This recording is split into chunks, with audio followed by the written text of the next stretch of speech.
Good morning, good afternoon, and good evening, everybody. Thank you for tuning into another Supatease video. And once again, we have another round of class changes. The majority of these ones aimed at the healers, and these are maybe even some of the most significant changes that have come through. I'm just constantly astonished by the fact that there are still changes happening at this point, because I would have thought that the patch is pretty close to coming out. But this is a big one that I think has a lot to do with Mythic Plus and really makes close to no sense in PvP. But it is one that you will want to be aware of. It's one of which that I'm hoping is just going to have some PvP modifiers applied to it, because when we scroll to it, you'll start to really see the level of absurdity when you think about it when it comes to PvP, but maybe not so much when it comes to Mythic Plus. And that is kind of where I think the big debate is right now for these changes. So the first one is Restoration Druid. We have it right here. All healing abilities increased by 10%. All damage abilities increased by 10%. Life Bloom healing over time increased by 12%. And the Bloom healing increased by 20%. Nourish talent increased by 15%. Overgrowth talent mana cost reduced by 60%. Inner Peace talent now has an additional effect. While channeling Tranquility, you take 20% reduced damage, are immune to knockbacks. And Germination, being the talent now, will also increase the duration of your rejuvenation. So your overall healing is getting buffed, damage is getting buffed, your immunity cooldowns are getting buffed. Maybe you have some new talents. Unlikely, I would think, for Nourish in PvP with how prevalent Cenarian Ward is at the moment. But these seem completely unnecessary when it comes to PvP specifically, right? As we look over these, right? Resto Druid is in a phenomenal position. The only one of these changes, if there are going to be PvP modifiers applied to this, that I would actually like to see continue to go through is the damage increased by 10%. I'm a really big fan of the Feral Affinity builds. I think having the healers doing damage and participating damage in the game as a whole is a really good thing, even in PvP. So while these make a lot of sense in Mythic Plus for trying to even out Druids with specifically Paladins right now, and it seems like this is like a deliberate effort to try and shift Resto Druids or shift maybe Mythic Plus healers in general around, maybe even raid healers around a bit. But in PvP, this one, again, makes close to no sense. The only one that really stood out to me that I would like to see go into PvP is just 10% more damage, because I really like damage increases on Druid, encouraging them to be aggressive. But this is a big change. I just made the top 7 spec videos and I put Resto Druid on that list. I'll have that video linked at the end. And I mean, this is gonna have to be included in that as well. The next major healer here that we can take a look at in terms of changes coming forward. There were some changes to Fire Mage here. There's a big nerf to its set bonus. Now Phoenix Flames and Fire Blast recharge 50% faster, down from 100%, which is a pretty big deal. And I think also something to do with your health burning down on it was changed as well. But it's still not as big of a deal in my mind as some of these healer ones were. And now we're getting to the Paladin. This is where the big nerfs come in. And again, in PvP, it doesn't make sense.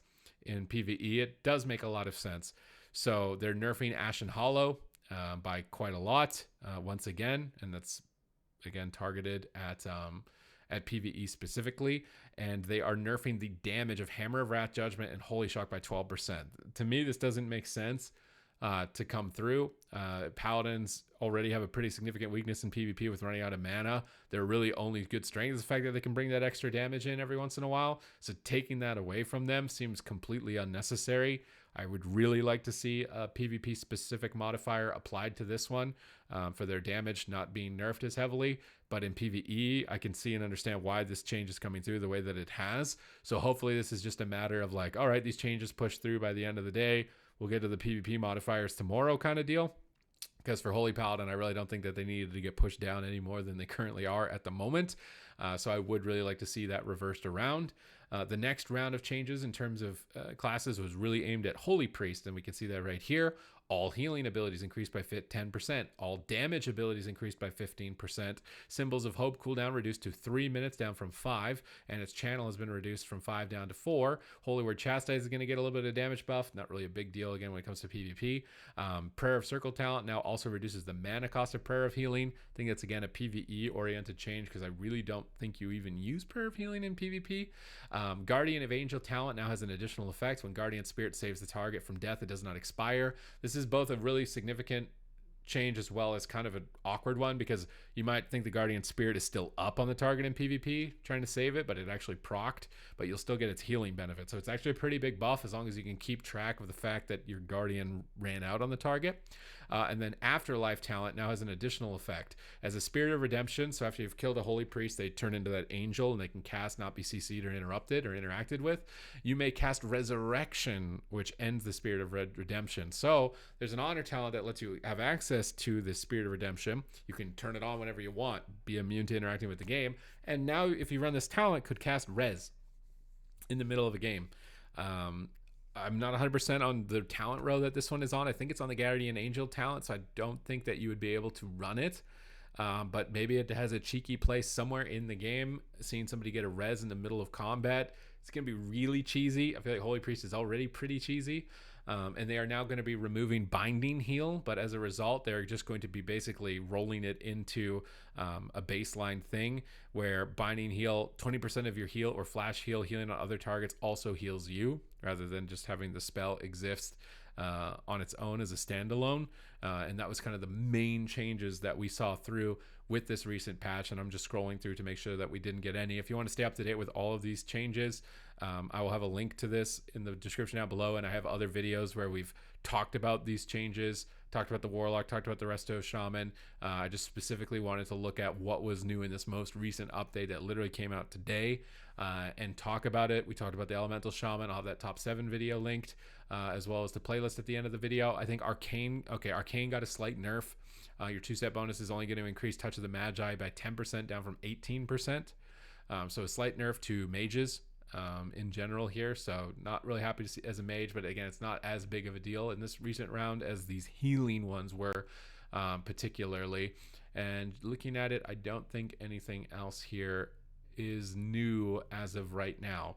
So again, it is my big hope, because these changes really don't make sense for PvP specifically. I'm trying to even think, if we looked at the Holy One, which ones would really work coming through. Again, I'm not really against the damage being buffed, honestly. Maybe 15% is a lot. Like Holy Fire in Mind Games is Holy Priest is gonna chunk if that goes through with the total amount. Maybe like let 10% or 5% go through on the damage buff, because again, I don't mind healers doing damage. I feel like that's actually a kind of a fun part of being a healer in PvP. The healing doesn't seem 100% necessary. Maybe the symbols thing could be cool and interesting to just kind of let this one go through in PvP. The Chastise one, I really don't think it's going to have much impact in PvP. The Prayer of Healing stuff you're never going to play. This stuff is really cheesy. I don't think that's worth the sacrifice, so I think it would be unlikely that to really see it play through in PvP. The Holy Ones, maybe not as big, although in RMP, can we really say that? It seems like it is big. Not as big as the Resto Druid, I guess, right? Because the main one for Resto is going to be the Overgrowth mana cost reduced by 60%. So being able to just get a full row of Hots onto somebody almost for free now. This seems really oriented towards trying to allow Resto Druids to get their Hots up and then shift into damage forms to do damage in Mythic Plus, in my opinion, and maybe even in Raid, more or less than anything else. So I really do hope that these changes are PvE only, and we see some rollbacks for PvP, because it was basically a complete clown fiesta I've seen going on Twitter right now, with everybody freaking out about these changes.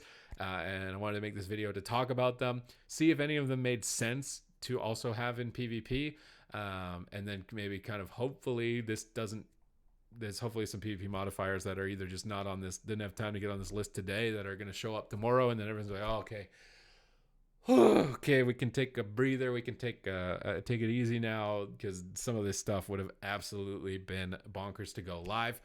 But if you want to stay up to date with these patch changes and what's going on, and make sure you're enhancing your experience with World of Warcraft, and make sure you hit the subscribe button. I'm streaming every day on twitch.tv/Supatease. You can check me out there. We do viewer games, we do high rated pushes, we do a little bit of Rap God. If you haven't experienced that is going to be quite a unique experience for you, where I freestyle rap while simultaneously playing arena at a high level. I don't really think anybody can do it, at least not the way that I'm doing it. And other than that, thank you very much for watching the video. I will see you in the next one.